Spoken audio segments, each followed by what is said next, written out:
So also during punk rock, after it had been going on for a little while in Hollywood, it was a very cool, artsy, insular scene.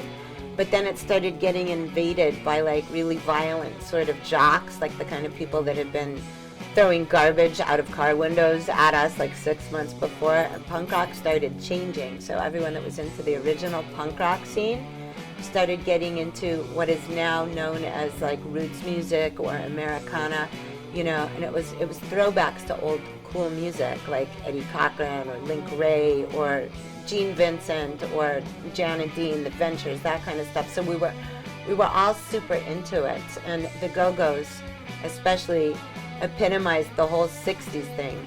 Belinda was my roommate at that point, and we would be combing thrift stores for like cool, weird, polka-dotted sort of 60s go-go girl dresses and crazy psychedelic hair, and we used to wear like really like bright pink frosty lipstick, so we'd have that like that really cool like Bond girl thing. And the Ventures covers were like sort of our fashion influences.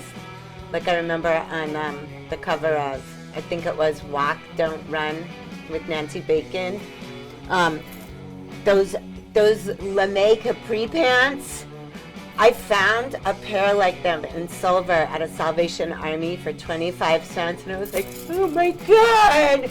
Like that, and my hair was still kind of punk rock short, but I put on a man's shirt, and I was like sitting there, and of course I went out with those in my 25 cent also Fredericks of Hollywood Springolators, going to gigs because that looked so hip and cool and like go-go, which was also why the Go-Go's called themselves that. And even though we all had our roots in punk rock, we were really, really super informed by that whole early 60s like mod beach party aesthetic. So anyway, that led the Go-Go's to write Surfin' and Spyin', which was actually influenced by the Ventures and by all that, you know, that whole old cool surf instrumental music. And you know, Belinda would be on stage like go-go dancing like this, and I was living with her up until I think 80 or 81. I can't remember if I was still living with her when I got to be on the cover of the Ventures singles, Surfin' and Spyin'. There's me as a 20-year-old, as a gun-toting, surfing bad girl. Anyway, I knew the Kessel brothers, Dan and Dave, they'd been producing music of mine, and they were music producers, and they knew the Go-Go's. We all knew each other. And so Teresa Karikas, who was my photographer for a fanzine called Lobotomy that I had in the late 70s, she was a rock and roll photographer, and somehow, I don't remember exactly how this came together, but Teresa was going to do a photo session with me for the cover of the Ventures cover of the Go-Go's Ventures influenced song, Surfin' and Spyin'.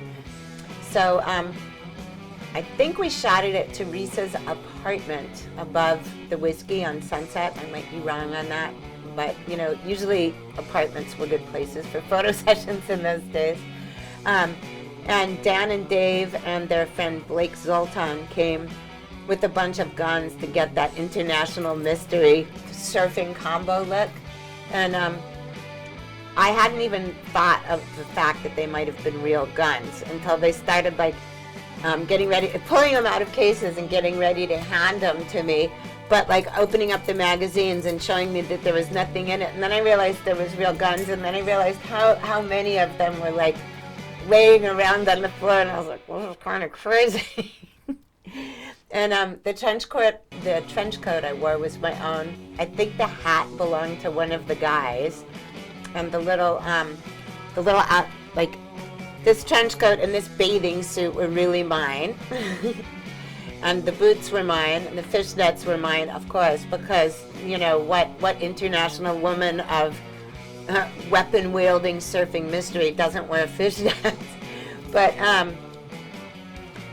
anyway, so I just started posing, pulling the hat down all gangstery, and Teresa Karikas was snapping away And the photo session, it was just a guerrilla little photo session. It didn't last too long. I don't think it was even longer than probably half an hour or 45 minutes, even with all the gun emptying and posing.